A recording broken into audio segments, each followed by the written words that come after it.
అండి ఈరోజు చికెన్ పకోడీ చేయబోతున్నానండి. పిల్లలు అడిగారు అమ్మమ్మ చికెన్ పకోడీ చేయమని చెప్పేసి. సరే మా వారు ఉదయాన్నే మార్కెట్కి వెళ్ళి చికెన్ తీసుకొచ్చారండి ఒక 1/2 కేజీ.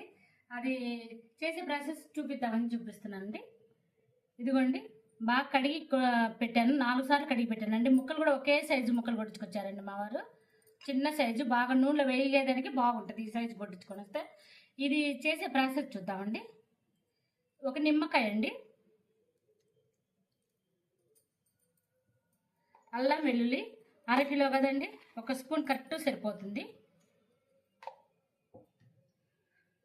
ఉప్పు కూడా 1 స్పూన్ సరిపోతుందండి.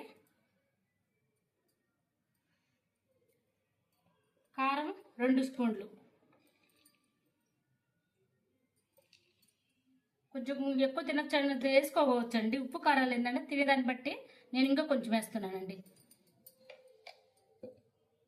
ఇది ధనియాల పౌడరు, చెక్క లవంగాలు అన్నీ వేయించిన పొడి అండి. ఇది ఒక 2 స్పూన్లు. గరం మసాలా అండి, నేను ఇంట్లో తయారు చేసి పెట్టుకుంటానండి.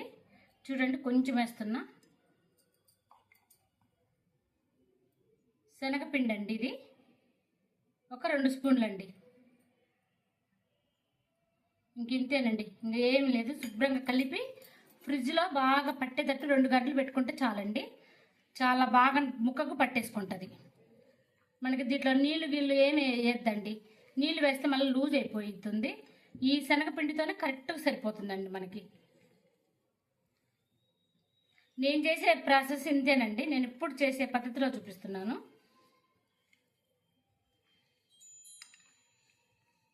ఇలా బాగా కలిపేసి ఫ్రిడ్జ్లో పెట్టుకున్నామంటే అండి 2 గంటలు బాగా 2-3 గంటలు నానొచ్చండి. నేను 5ంటికి చేస్తాను, ఆ టైంలో చూపిస్తానండి. ఇదిగోండి నేను 3 గంటలు నానబెట్టానండి, ఫ్రిడ్జ్లో పెట్టేశాను. ఆయిల్ పెట్టాను, ఆయిల్ బాగా కాగింది చూడండి. అలా కాగాలండి. కాగిన తర్వాత మంట తగ్గించుకున్నాను చూడండి. ఇది మరి పెద్ద మంట మీద వేసామంటే మనకి తొందరగా ఉడికిపోతుందండి. ఇట్లా చిన్న మంట మీద పెట్టుకున్నామంటే చూడండి ఇలా ఒక్కొక్కటి వేసుకోవటమేనండి. చాలా టేస్టీగా బాగుంటుందండి. ఇట్లా నేను చేసిన పద్ధతి కంపల్సరీ చేసి చూడండి మీరు. టేస్ట్ మాత్రం బాగా బాగుంటుంది, లోపల దాకా ఉడుకుతుందండి. నేను ఎప్పుడు చేసే పద్ధతి చూపిస్తున్నానండి మీకు. నేను ఎప్పుడు ఇంట్లో చేసిన ఇదే పద్ధతి అండి. నాకు చిన్న మంట మీద లోపల బాగా ఉడికేదాకా ఉంచితే చాలండి. లోపలికి ఉడికేదాకా ఉంచుకుంటే ఎక్కువ వేయకుండా తక్కువ ఆదు చూడండి. ఆయిల్ మనకి కనపడతా ఉండాలి. మరి నిండుగా వేసేసామనుకో తిప్పేదానికి కష్టంగా ఉంటుందండి. అంతేనండి. బాగా వేగనిద్దామండి. ఇంకా కొంచెం ఇదిగోండి చూడండి ఇలా వేగాలండి. మనం కలిపేటప్పుడే కరెక్ట్ ఉప్పు కారాలు వేసుకున్నామంటే అండి చాలా బాగుంటుందండి. ఇది కరెక్ట్గా చూసుకున్నామంటే నాకు 2 స్పూన్లు కరెక్ట్ సరిపోయిందండి. శనగపిండి కూడా 2 స్పూన్లు 2.5 స్పూన్ కారం వేసాను, నాకు కరెక్ట్ సరిపోతుందండి. మళ్ళీ పచ్చిమిరకాయలు కూడా నూనెలో వేయించుతాం కాబట్టి అండి చూడండి చిన్న మంట మీద, మరి సిమ్లో కాకుండా మీడియం సైజు మంటలో నేను ఉడకబెట్టానండి. బాగా బాగా వేయించి పెట్టాను. లోపల బాగా ఉడికిపోయిందండి. ముక్కకు గుడక మీకు చూపిస్తానండి ఎలా ముక్క ఉడికిపోయింది కూడా. నూనె అంతా బాగా తేలింది చూడండి, అసలు నురుగు లేకుండా. అంటే ఇది బాగా ఉడికిపోయినట్టు లెక్కండి.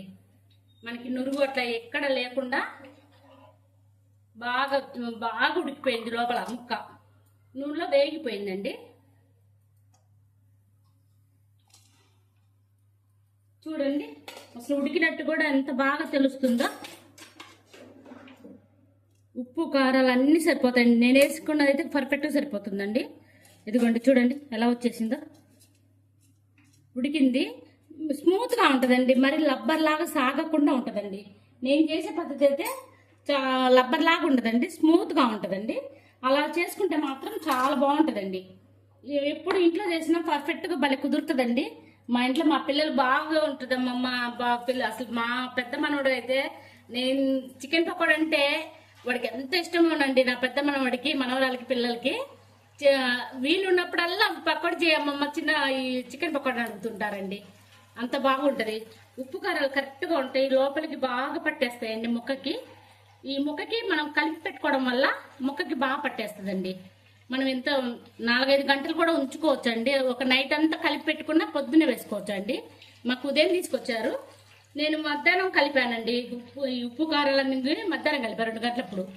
మా వారు ఇంటికి ఆఫీస్ నుంచి ఇంటికి వచ్చినప్పుడు ఇంక ఉప్పు కారాలు కలిపి పెట్టేశానండి ఫ్రిడ్జ్లో. మళ్ళీ మా వారు ఇప్పుడు వస్తారు, అందుకు వేసి పెడుతున్నానండి పకోడీ.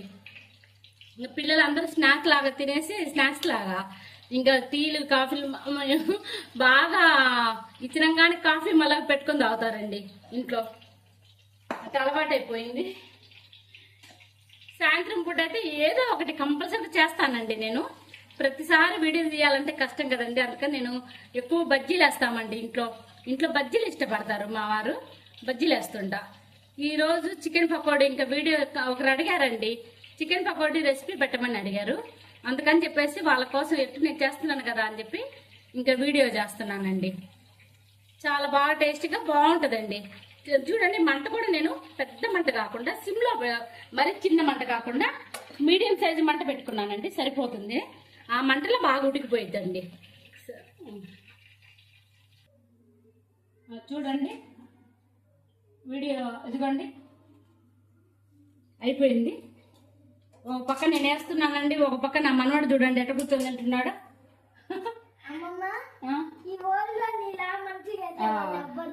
అబ్బా, ఇదిగోండి పచ్చిమిరకాయలు వేస్తున్నా. పచ్చిమిరకాయలు కూడా తినొచ్చండి. చిలుక పెట్టేసుకున్నాను.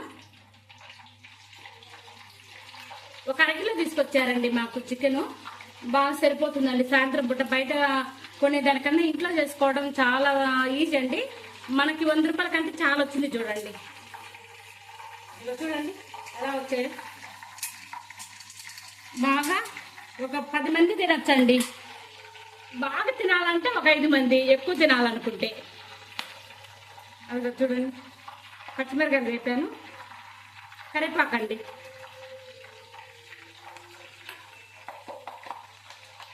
ఈ పచ్చిమిరకాయలు కూడా బాగా తినచ్చండి, ఏగినైతే కాబట్టి నూనెలో తినేసేయచ్చండి. మధ్యలో చికెన్ ముక్క నోట్లో పెట్టుకున్నప్పుడు పచ్చిమిరకాయ కొరుకుండి అంటే చాలా టేస్టీగా ఉంటుందండి. మా ఇంట్లో తింటారండి, పచ్చిమిరకాయలు సహా తింటారు. బాగా వేగిపోయినాయండి.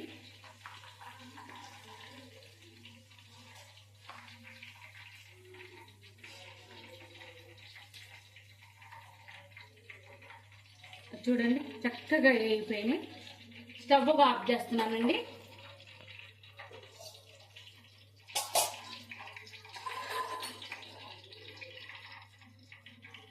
చేస్తున్న కాడి నుంచి కూర్చొని ఎప్పుడు అవుతాయా, ఎప్పుడు అయిపోతుంటాయని ఎదురు చూస్తూ ఉన్నాడండి నా మనవడు.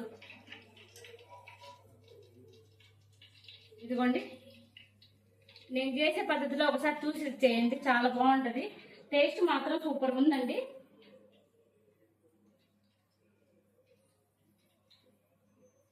చాలా బాగుందండి, సూపర్ కుదిరింది.